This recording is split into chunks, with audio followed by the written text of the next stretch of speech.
ہندوستان میں یا پوری دنیاوی سطح پر اگر دیکھا جائے تو ارتداد کی تاریخ کیا رہی ہے، اس حوالے سے ذرا ہمارے ناظرین کو بتائیں، اس کی شروعات کیسے ہوئی اور اس کا آغاز کیسے ہوا۔ السلام علیکم ورحمۃ اللہ تعالی وبرکاتہ۔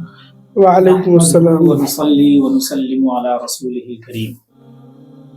محترم ناظرین، آج سماج اور معاشرے کے اندر ارتداد کی وبا جس طرح سے پھیل رہی ہے وہ کسی بھی ذی عقل پر اور ہوش مند پر پوشیدہ نہیں ہے۔ آئے دن اخبارات کے ذریعے، سوشل میڈیا کے ذریعے، پرنٹ میڈیا کے ذریعے ہم لوگوں کو اس طرح کی اندوہناک خبریں پڑھنے کو مل جاتی ہیں کہ جن کو پڑھ کر کے کلیجہ پھٹتا ہے اور جن کو پڑھ کر کے ذہن و دماغ جو ہے مضطرب اور بے چین ہو جایا کرتا ہے۔ آج کے معاشرے اور آج کے ماحول میں دن بدن طرح طرح کے ہتھ کنڈے اپنا کر کے اسلامی خواتین اور اسلامی بھائیوں کے ایمان پر دولے ڈالے جا رہے ہیں۔ اب اس ارتداد کا سد باب کیسے ہو، یہ ارتداد جو پھیل رہا ہے مسلم معاشرے میں، اس کی وجوہات کیا ہیں اور اس کے اسباب و علل کیا ہیں، پھر جو ہے اس کے نتائج میں جو ہمیں ایمان جیسی انمول دولت سے ہاتھ دھونا پڑتا ہے، اس کا ہمیں خامیازہ آخرت میں کیا بھگتنا پڑے گا۔ آئیے اسی حوالے سے ہم آج کی اس محفل میں بات کرتے ہیں۔ ہماری اس محفل میں آج رونق افروز ہیں حضرت علامہ مولانا مفتی محمد احکام علی صاحب قبلہ صمدی مصباحی، اور ہمارے بائیں طرف حضرت علامہ مولانا محمد عابد چشتی صمدی ثقافی۔ آپ دونوں حضرات کا اسٹوڈیو میں حضرت استقبال خیر مقدم ہے۔ حضرت، سب سے پہلے آپ سے عریضہ یہ ہے کہ ہندوستان میں یا پوری دنیاوی سطح پر اگر دیکھا جائے تو ارتداد کی تاریخ کیا رہی ہے، اس حوالے سے ذرا ہمارے ناظرین کو بتائیں، اس کی شروعات کیسے ہوئی اور اس کا آغاز کیسے ہوا۔ نحمدہ ونصلی علی رسولہ الکریم وبعد۔ اصل میں ارتداد کو اگر ہم تاریخی حوالے سے دیکھیں تو آپ یہ کہہ سکتے ہیں کہ جب سے مذہب کی تاریخ شروع ہوتی ہے تو ساتھ ہی ساتھ ارتداد کی تاریخ بھی شروع ہو جاتی ہے۔ تو اس حضرت میں عرض کروں کہ ارتداد کا ذرا آسان سا مفہوم ہمارے ناظرین کو بتائیں۔ میں اس کو بھی لوں گا اس میں انشاءاللہ۔ تو جب مذہب کی تاریخ شروع ہوتی ہے تو ساتھ ہی ساتھ ارتداد کی تاریخ بھی شروع ہو جاتی ہے۔ اچھا۔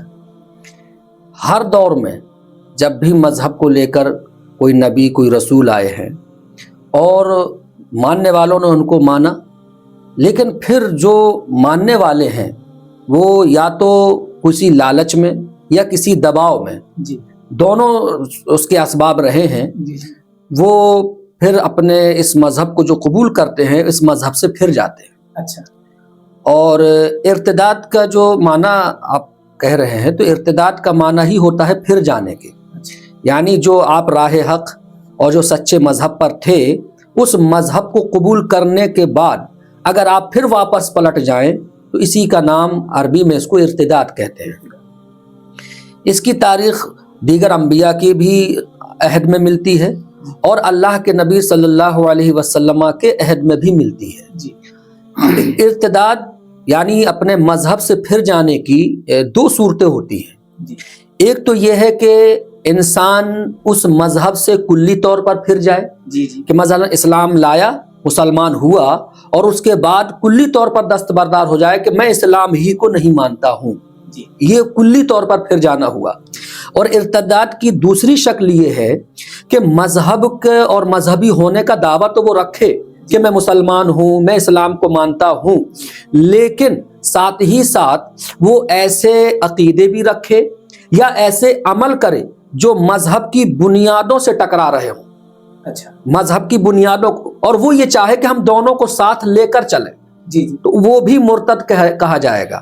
مثلا ایک شخص کہتا ہے مسلمان ہے جی، اور جا کر مورتی پوجا بھی کر رہا ہے، جی، جبکہ مورتی کو پوجنا یعنی کسی اور کو معبود ماننا یہ توحید کے خلاف ہے۔ اسلام کی سب سے بنیادی تعلیم ہے توحید، یعنی ایک خدا اور ایک اللہ پر ایمان اور عقیدہ رکھنا۔ اب ایک شخص کہتا تو یہ ہے کہ ہاں ہم اللہ پر ایمان رکھتے ہیں، لیکن ساتھ ہی ساتھ اس کی عقیدت دوسرے معبودان باطلہ میں بھی ہے اور وہ جا کر مورتی پوجا بھی کرتا ہے، تو ایسی صورت میں اس کا یہ دعویٰ قابل قبول نہیں ہوگا، بلکہ اسے شریعت کی زبان میں اسے مرتد کہا جائے گا کہ یہ اسلام سے پھر گیا۔ ہر چند کے وہ دعوے دار ہے، ایسے لوگ آج بھی ہیں کہ جو دعویٰ تو کرتے ہیں کہ ہم مومن ہیں، مسلمان ہیں، اس لیے کہ ہم اسلام کے مسلمان گھرانے میں پیدا ہوئے ہیں، لیکن آپ ان کو دیکھیے کہ وہ سیکولر ہونے کے معاملے میں اس قدر آگے بڑھ گئے ہیں، یا یہ کہیے کہ دوسروں کی کاسا لیسی اور چاپلوسی کرنے کے معاملے میں اتنا زیادہ آگے بڑھ گئے ہیں کہ پھر انہیں پتہ ہی یہ نہیں چلا ہے کہ اسلام ہر جہت سے اپنی باؤنڈریز رکھتا ہے، اس کی حدود ہیں، جیسے ہی ان حدود کو آپ پار کریں گے آپ اسلام سے خارج ہو جائیں گے۔ ہمارے مذہب میں، اسلام میں، یہ ایک باؤنڈ لیس نہیں ہے کہ آپ کوئی باؤنڈری ہی نہیں ہے، کوئی حدود ہی نہیں ہے، آپ جو بھی کریں گے تب بھی مسلمان رہیں گے، ایسا نہیں ہے۔ اس کا عقیدہ ہو یا عمل ہو، اس کے سب حدود متعین ہیں، ان حدود سے جیسے ہی آپ تجاوز کریں گے فوراً آپ اسلام سے خارج ہو گئے، اور جیسے ہی اسلام سے خارج ہوئے ویسے ہی آپ مرتد قرار دیے جائیں گے۔ مثلاً ایک مثال دوں، قادیانی اپنے آپ کو مسلمان ہونے کا دعویٰ کرتے ہیں کہ ہم مسلمان ہیں، لیکن آپ کو معلوم ہے کہ اسلام کے بنیادی عقیدہ یہ ہے کہ ہمارے نبی محمد رسول اللہ صلی اللہ علیہ وسلم یہ آخری پیغمبر ہیں، اور ان کے بعد اب کسی نئے نبی کا آنا یہ محال ہے، نہیں آ سکتا۔ اب اگر کوئی شخص یہ عقیدہ رکھے کہ ان کے بعد بھی ایک نیا نبی ہے یا فلاں میں نبوت پائی جا رہی ہے، تو ایسی صورت میں وہ ہر چند کے چاہے جتنے دعوے کرے کہ میں اللہ کو بھی مانتا ہوں، محمد عربی صلی اللہ علیہ وسلم کو بھی مانتا ہوں، لیکن ساتھ ہی ساتھ میں ان صاحب کو بھی، بعد میں آنے والے ان کو بھی نبی مانتا ہوں، تو اب اس کا یہ قول قابل قبول نہیں ہوگا، بلکہ اسے مرتد قرار دیا جائے گا، اگرچہ وہ نماز پڑھتا ہو، اگرچہ وہ روزہ رکھتا ہو۔ تو یہ مرتد کی یہاں پر ذرا میں ایک بات عرض کرنا چاہوں گا، یہ قادیانی طبقہ کا جو نبی تھا مرزا غلام احمد قادیانی، اور اس طرح بہت سے کئی ایسے مدعیان نبوت گزرے ہیں جو یہ کہتے ہیں کہ ہم پیغمبر صلی اللہ علیہ وسلم کو اپنا نبی مانتے ہیں، لیکن ہم انہیں کے ذلی اور پرتوی نبی ہیں۔ اچھا، ہم یہ نہیں مانتے ہیں کہ وہ آخری نبی نہیں، وہ آخری نبی ہیں لیکن وہ مستقل نبی ہیں، اور میں انہی کا ذلی اور عکسی نبی ہوں، لہٰذا میرے نبی ہونے سے پڑھتا ہوں تو کیا ان کی کاپی ہوں، اور انہی کے پر نقش قدم پر چلنے والا، انہی کے مشن کو پھیلانے والا ایک نبی ہوں۔ تو کیا ایسا تصور رکھنا، کیا اس کی گنجائش اسلام دیتا ہے؟ نہیں، اس کی گنجائش اسلام اس لیے نہیں دیتا ہے کہ اللہ کے نبی کی احادیث میں اور قرآن میں کہیں بھی بروزی، ذلی یا کاپی والے نبی کا کوئی ذکر نہیں ہے۔ یہ تو صرف اپنا ایک پردہ رکھنے کا مسئلہ ہے تاکہ عوام ڈائریکٹ، چونکہ انہیں معلوم ہے کہ ختم نبوت کا جو عقیدہ ہے وہ عقیدہ اتنا زبردست راسخ ہو چکا ہے کہ اگر میں ڈائریکٹ بلا واسطہ یہ کہتا ہوں کہ میں نبی ہوں مستقل، تو لوگ مجھے قبول نہیں کریں گے، لہٰذا اس نے بروزی، پرتاؤ، اس طریقے کے پردے رکھے ہیں۔ اگر یہ بات بچاؤ کے لیے صرف وہ ایک پردہ رکھا ہوا ہے، ورنہ وہ مستقل نبی ہونے کی ہی دعوے دار ہیں۔ اس لیے تبھی تو وہ کہتے ہیں کہ اگر ان پر ایمان نہیں لا رہے ہو تو آپ مومن نہیں ہوں گے، آپ مسلمان نہیں ہوں گے۔ تو یہ جو ارتداد ہے، حاصل کلام یہ کہ ارتداد کی دو صورتیں ہوتی ہیں، ایک تو یہ کہ بالکلیہ اسلام سے ہی پھر جانا، کہ اسلام کا ہی انکار کر دینا، دوسرا یہ کہ اسلام میں رہتے ہوئے مسلمان کا دعویٰ، جو کیٹیگری آپ نے شمار کرائی جی، کہ جو ہے جزوی طور پر، تو یہ کیا یعنی جزوی طور پر اسلام سے خارج ہوں گے یا کلی طور پر؟ ابھی جو ہم نے قادیانی والی صورت بتائی، ہاں، اس میں وہ خود خارج ہو جائیں گے، ہاں کلی طور پر وہ اسلام سے خارج ہو جائیں گے۔ بس یہ ایک آپ کہہ سکتے ہیں کہ چونکہ وہ دعوے دار کرتے ہیں کہ ہم مسلمان ہی ہیں، تو رہنا چاہتے ہیں مسلمانوں میں، حالانکہ ان کے عقیدے کی بنیاد پر وہ اسلام سے خارج ہو چکے ہوتے ہیں، وہ مرتد ہو چکے ہوتے ہیں، وہ کلی طور پر، اس لیے کہ اسلام کے تمام بنیادی عقیدے اس طرح حیثیت رکھتے ہیں کہ ایک کا انکار سب کا انکار مانا جائے گا۔ یہ نہیں ہوگا کہ بھائی ہم اب آدھے مسلمان رہ گئے ہیں یا پون مسلمان رہ گئے، ایمان میں تجزی نہیں، وہ جز نہیں ہوتا کہ ماشاءاللہ ابھی ہم تھوڑا مومن ہیں، نہیں، اگر آپ مومن ہیں تو پورے مومن ہوں گے، اور اگر مومن نہیں ہیں تو پھر پورے مومن نہیں ہیں، یہ ہوگا۔ تو یہ جو ارتداد جزوی ہو، آج وہی ارتداد کلی ارتداد بھی آج پھیل رہا ہے اور جزوی ارتداد بھی آج پھیل رہا ہے. اور ہندوستان میں جزوی ارتداد کی کچھ صورت حضرت جیسے وہی تو میں جزوی ارتداد کی یہی تو صورت بتایا ہوں کہ آج مثلا بہت سے لڑکے ہیں کالج یونیورسٹی ہر جگہ پڑھ رہے ہیں, ایک مخلوط معاشرے میں رہ رہے ہیں, تو وہ ایک ایسا اسلام لینا چاہتے ہیں کہ مثلا کوئی تہوار آیا, مشرکانہ رسم و رواج, کسی کی پوجا کرنا, کسی کی جے بولنا, تو ظاہر سی بات ہے کہ اسلام میں پوجا کرنا یہ شرک ہے. اب وہ چاہتے ہیں کہ ہم مطلب پوجا میں شریک بھی ہو جائیں اور مسلمان بھی رہیں, ٹیکا لگوا لینا. اس جو اسلام نے جس چیزوں کو شرک قرار دیا یا کفر قرار دیا ہے, وہ چاہتے ہیں کہ دونوں ہم ساتھ میں لے کر چلیں. تو یہ اس کو ہم جزوی سے اس معنی کر کہہ رہے ہیں کہ یہ کلی طور پر وہ اپنے آپ کو یہ نہیں کہنا چاہتے ہیں کہ ہم مومن نہیں ہیں یا مسلمان نہیں ہیں, حالانکہ وہ اسلام سے خارج ہو چکے ہوتے ہیں. یہ جو ارتداد ہے, یہ ارتداد کی جو لہر یہاں رہی ہے 1921 میں زبردست انداز میں یہ لہر چلی تھی. 1921 میں ایک پنڈت گزرے ہیں, پنڈت شردھانند, ان کے ذریعے ارتداد کی ایک لہر چلائی گئی تھی, جس میں ایک اندازے کے مطابق 5 لاکھ مسلمانوں نے اسلام کو چھوڑا تھا. ایک زبردست پورے ہندوستان میں ایک لہر چلا, اور لیکن ہر چند کہ وہ مسلمان وہ تھے جو آبائی مسلمان نہیں تھے بلکہ نو مسلم تھے. ہاں, نو مسلم تھے, نیا اسلام تھا, اسلام راسخ نہیں ہوا تھا. ان پر جو محنت انہوں نے کی اس کے ذریعے وہ پھر گئے تھے. تو ارتداد کا مسئلہ ہمیشہ سے ہندوستان میں اور ہندوستان کے باہر بھی اور تاریخ میں بھی ہمیشہ رہا ہے کہ کبھی لالچ دے کر اور کبھی زبردستی ان کو اصل مذہب سے پھیرنے کی کوشش کی گئی ہے. حضرت ابھی معاویہ صاحب نے اچھی روشنی ڈالی ارتداد کی تاریخ پر. آپ سے حضرت سوال یہ ہے کہ ارتداد کی وجہیں کیا ہیں, یہ کہاں کہاں سے پھیل رہا ہے, اس کے ذرائع کیا ہے؟ آخر اتنی کوشش کی جا رہی ہے لیکن اس کے باوجود بھی اس پہ بند نہیں باندھا جا رہا ہے, ممکن نہیں ہو رہا ہے. نحمدہ ونصلی ونسلم علی رسولہ الکریم وبعد. ناظرین اکرام, ہمارے سامنے جو سوال پیش ہوا, یہ آج کے دور میں ارتداد کی لہر کیوں پھیل رہی ہے, اس کی وجوہات کیا ہیں؟ تو اگر اس حوالے سے ہم معاشرے پر نظر ڈالتے ہیں تو اس کی کئی وجوہات سامنے آتے ہیں. پہلی وجہ تو یہ ہے کہ ایک مسلمان کا دوسروں کی طرح, غیروں کی طرح اپنے کو حدود کے اندر پابند نہ مان کر کے غیر محدود, بے لگام اور آزاد سمجھنا.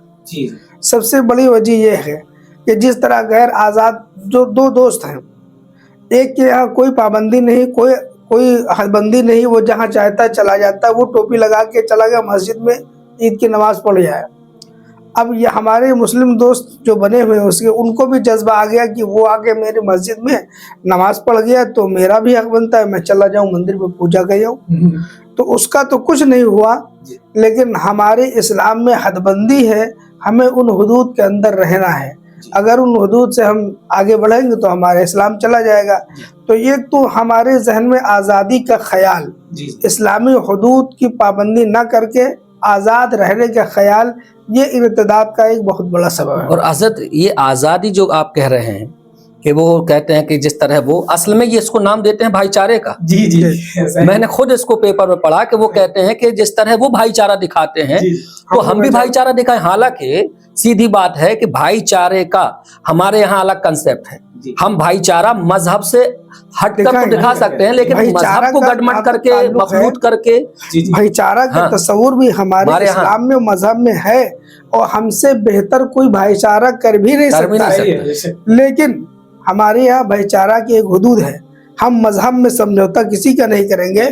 جہاں عقائد و معمولات کی بات آ جائے گی, جہاں یہ دین و ایمان کی بات آ جائے گی تو وہ سب بھائی چارہ دور. اور حضرت میں یہ بات ایڈ کرنا چاہوں گا کہ غیر مسلموں سے تو چھوڑیے کہ مذہب کی جو انہوں نے بات کہی کہ ہم اپنے عقیدے پر سمجھوتا نہیں کر سکتے ہیں. ارے یہ جو فرقے بندی آج ہمارے درمیان ہے اس کا آپ دیکھیں گے لبے لباب تو یہی ہے. ہم دعوے دار ہیں کہ یہ اسلامی عقیدے سے ہٹ گیا, تو آج ہم ان سے الگ ہو گئے جبکہ وہ بھی مسلمان ہونے کا دعویٰ کر رہے ہیں. ہم قادیانیوں سے اس لیے ہٹ گئے کہ وہ اسلام کے بنیادی عقیدے سے ہٹ گئے. تو غیر مسلم کا سوال تو بعد میں آتا ہے. اب ہمارے عقیدے کا جو وہ ہے مضبوطی ہے اس کو آپ یہ دیکھیے کہ ہم آپس میں صرف اس لیے بٹے ہوئے ہیں کہ ہم جانتے ہیں کہ سامنے والا عقیدے پر ہمارے نہیں ہے, تو ہم اس سے سمجھوتا جب نہیں کر رہے ہیں تو ہم غیروں سے سمجھوتا کیسے کوئی سوال ہی پیدا نہیں ہوتا ہے. تو ایک بات یہ رہی کہ بھائی چارہ کے نام پر بے لگامی اور بے ہنگم آزادی یہ ارتداد کا سبب ہے. دوسرا سبب یہ ہے کہ اسلامی تعلیم سے ناواقفی اور ان حدود حد بندیوں کا اسلامی حدود سے بالکل ناشنائی اور جہالت. معاشرے میں ایسے افراد پائے جاتے ہیں جو صحیح سے کلمہ شریف نہیں پڑھ سکتے. تو جب وہ کلمہ شریف نہیں پڑھ سکتے تو انہیں کیا معلوم کیا ارتداد ہے, کیا اسلام ہے, کیا ایمان ہے. وہ کہتے ہیں اگر ان سے پوچھا جائے تو کئی مندر گزرا تو مندر کو پرنام کر لیتے ہیں. یہ میرا دیکھا ہوا ہے, تجربے کی بات ہے. گاڑی موٹر سائیکل سے گزرے وہی صحبت کا اثر ہے, اختلاط کا اثر ہے. گزرے تو مندر کو نمسکار کر رہے ہیں اور مسلمان کہلاتے ہیں, کلمہ صحیح سے نہیں پڑھ پاتے ہیں. تو اسلامی تعلیم سے ناواقفی یہ بھی ایک اہم سبب ہے ارتداد کا. بہت اہم سبب گھر میں پیدا ہو گئے, آبائی مسلمان ہو گئے, باپ مسلمان تھے تو ہم بھی مسلمان ہیں. کبھی اسلام کو جاننے کی نہیں کوشش کی, نہ ہی وہ جانتے ہیں. دوسری بات یہ کہ آج تیسری وجہ یہ ہے کہ ہم لوگ عصری تعلیم کے نام پر ایسے اداروں میں, ایسے کالجوں اسکولوں میں بھی اپنے بچوں کو بھیجنے سے گریز نہیں کرتے ہیں جہاں پر اکثر اسلامی تعلیم کے خلاف تعلیمات دی جاتی ہے. صحیح. وہاں پر ہمارا بچہ پہنچتا ہے, پتہ لگتا ہے سورج نمسکار کرایا جا رہا ہے. صحیح. مندر ماترم گوایا جا رہا ہے اور نہ جانے کیا کیا کفریات ان سے کروائے جا رہے ہیں, لیکن تعلیم کے نام پر ہم سب اس کو برداشت کرتے ہیں. حضرت ابھی ایک رپورٹ آئی ہے, ایک قریب اپنے ہے, تو وہاں مسلم بچے جو اسکول کے ہیں ان سارے مسلم بچوں کو ہنومان چالیسا یاد ہے. انہیں ہنومان چالیسا پورا یاد ہو گیا. وہ کہاں سے یاد ہوا؟ اسکول سے یاد ہوا. یعنی اسکولوں میں باقاعدہ جان بوجھ کر یہ مہم چلائی جا رہی ہے, جبکہ اسکول میں چونکہ جب ہر دھرم کا آدمی پڑھتا ہے تو ہر دھرم کا احترام کرتے ہوئے ان چیزوں کو وہاں لاگو نافذ کرنا یہ خلاف انسانیت ہے, خلاف اخلاق ہے, خلاف جمہوریت ہے. لیکن ڈیموکریٹک کے خلاف ہے.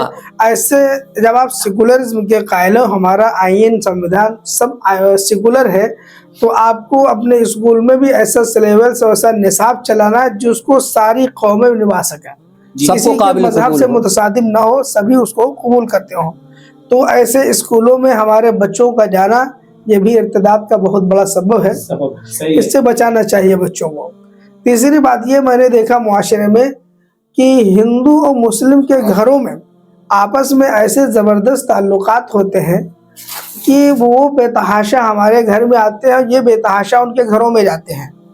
کھانا پانی یہاں سے بھی آتا ہے, وہاں سے بھی آتا ہے, سب کچھ ہوتا ہے. خاص طور سے ان مقامات پہ حضرت جہاں مسلموں کی سنکھیا کم ہوتی ہے, وہاں پر یہ بہت زیادہ بھائی چارے کی حد تک مان لیجئے ایک چیز ہے, وہ پڑوسی ہے, کھانا ہمارے یہاں سے جا رہا ہے, اس کے یہاں سے جا رہا ہے, تو بحیثیت پڑوسی ایک حد تک تو یہ بات کوئی درست ہے, بھائی چارگی ہے, ہوتا ہے اور ہوگا ہی. اس سے بچنا بھی مشکل ہے. کیسے بچے گا؟ اور نہ اسلام نے اس پر اتنا منع بھی نہیں کیا. بھائی ایک غیر مسلم آپ کو دعوت کر رہا ہے, آپ جا سکتے ہیں, یا آپ نے کسی اپنے فنکشن میں آپ کے یہاں کوئی خوشی ہوئی, آپ نے بلا لیا, یہاں تک تو دوست ہے.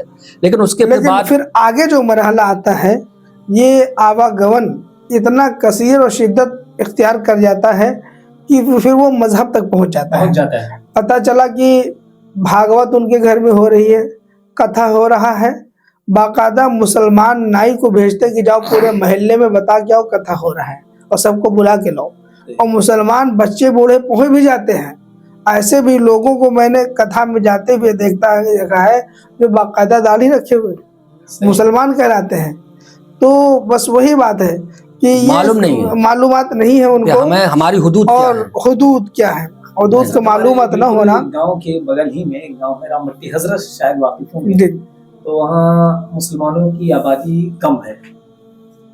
تو وہ مسلمان اس طرح ان کے رنگ میں رنگے ہوئے ہیں کہ ان کے خالص مذہبی تہواروں میں خوب شدومت کے ساتھ شرکت کرتے بغیر ہیں، کسی تکلف کے شرکت کرتے ہیں، وہ چاہے ہولی کا معاملہ ہو، دیوالی یہ کا سارا ہو، معاملہ یہ آپ جب دیکھیں گے اس کے پیچھے وہی کہ ہمیں اپنی لا باؤنڈریز علم ہے، اور اپنی علم حدود نہیں۔ نہیں معلوم کہ بحیثیت مسلم صحیح۔ ہماری کیا تو حدود ہے۔ حاصل کلام میری گفتگو کا یہ ہوا کہ ارتداد کی وجوہات کئی ایک ہیں، ایک تو آپسی بغیر قید و بند کے مخلوط۔ اختلاط مخلوط، دوسرا ان کے جو ہماری شریعت اسلام سے متصادم اسکول چلے اس میں بچوں کو پہنچانا، اور پھر آپس میں بے محابہ تعلق رکھنا اور اسلامی حدود سے واقف نہ رہنا، یہ ساری چیزیں ارتداد کا سبب بن رہی ہیں۔ ہاں ایک چیز اور اس میں بڑھانا چاہوں گا کہ کبھی کبھی انسان کی غربت اور افلاس بھی ارتداد کا سبب بنتا ہے، لالچ۔ ابھی اس بھی بہت واقعات آپ نے بھی سنے ہوں گے، میں نے بھی رپورٹس میں اور اخباروں میں پڑھا ہے کہ ایک جتھا کو آگرہ میں اس لیے لوگ غیر مسلم کرنے میں کامیاب ہو گئے کہ میں آپ کا راشن کارڈ بنوا دوں گا۔ راشن یہ راشن کارڈ بنوانے کے چکر میں وہ بھی نو مسلم ہی تھے، وہ قدیم الاسلام نہیں تھے، نئے مسلم تھے، لیکن راشن کارڈ بنوانے کے چکر میں وہ مرتد ہو گئے اور پھر سے وہ غیر اللہ کو پوجنے کے دائرے میں چلے گئے۔ تو اس میں چاہیے کہ ہم اہل اسلام کو اپنے مذہب کو پر مستحکم رہنا چاہیے، استحکام و مضبوطی رکھنا چاہیے کہ لالچ میں نہ ہے کسی کے۔ تو کہیں نہ کہیں لالچ اور غریبی بھی انسان کو مرتد ہونے پر مجبور کر دیتی ہے۔ یہ مخلوط نظام تعلیم جو ہے یہ بھی تو کہیں نہ کہیں مخل ہے بہرحال۔ نہیں حضرت اس حوالے سے جی مخلوق وہی بتا تو ہماری جو ہاں، تو ابھی میں نے بتایا نا کہ بچوں کا آپس میں ایک دوسرے کے مسلمانوں کا ہندو کا مخلوط تعلیم ہو، چاہے وہ اسکول میں اختلاط ہو، چاہے وہ گھر میں اختلاط ہو، چاہے وہ بازار میں اختلاط ہو، یہ اختلاط و آپس میں ایک دوسرے کے صحبت میں رہنا یہ ایک دوسرے کو متاثر کرتا ہے۔ تو ہمارا تاثر ان کے لیے تو کوئی مضر نہیں ہے، مضر نہیں، لیکن ان کا تاثر ہمارے لیے مضر ہو جاتا ہے۔ یہ تاثر اسکول سے لے کر کے گھر تک کہیں بھی یہ اختلاط پایا جاتا ہے تو یہ ارتداد کا سبب بن جاتا ہے۔ حضرت نے ابھی ارتداد کی بہت ساری وجوہات کا تذکرہ فرمایا، حضرت اب آپ ارشاد فرمائیں کہ ان کا علاج کیا ہے، کیسے اپنے بچوں کو بچایا جا سکے، خود کو کیسے تحفظ فراہم کیا جا سکے؟ دیکھیے مسئلہ یہ ہے کہ ابھی حضرت نے جو اسباب بتائے انہی اسباب میں اس کا علاج بھی پوشیدہ ہے۔ جی، سب سے پہلے حضرت نے یہ کہ اسکولوں سے پھیل رہا ہے، جی، ہو یہ رہا ہے کہ آج تعلیم کے معاملے میں کہ ہمارے بچے تعلیم پا جائیں، ہماری بچیاں تعلیم پا جائیں۔ ایک مومن اور مسلمان کے نزدیک ایمان یہ سب سے قیمتی شے ہے۔ بے شک۔ جب تک یہ تصور اس کے اندر راسخ نہیں ہوگا اس وقت تک ہم ارتداد کی لہر کو نہیں روک سکتے ہیں۔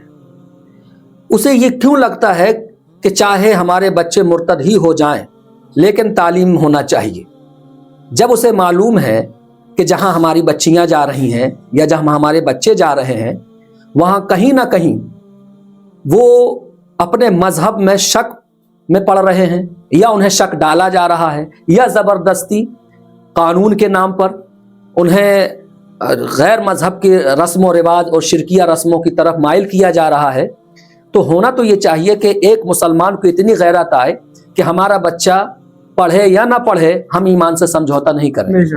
آپ نے وہ شعر کسی کا سنا ہوگا کہ اللہ سے کرے دور تو تعلیم بھی فتنہ، املاک بھی اولاد بھی جاگیر بھی فتنہ، باطل کے لیے اٹھے تو شمشیر بھی فتنہ اور شمشیر ہی کیا نعرہ تکبیر بھی فتنہ۔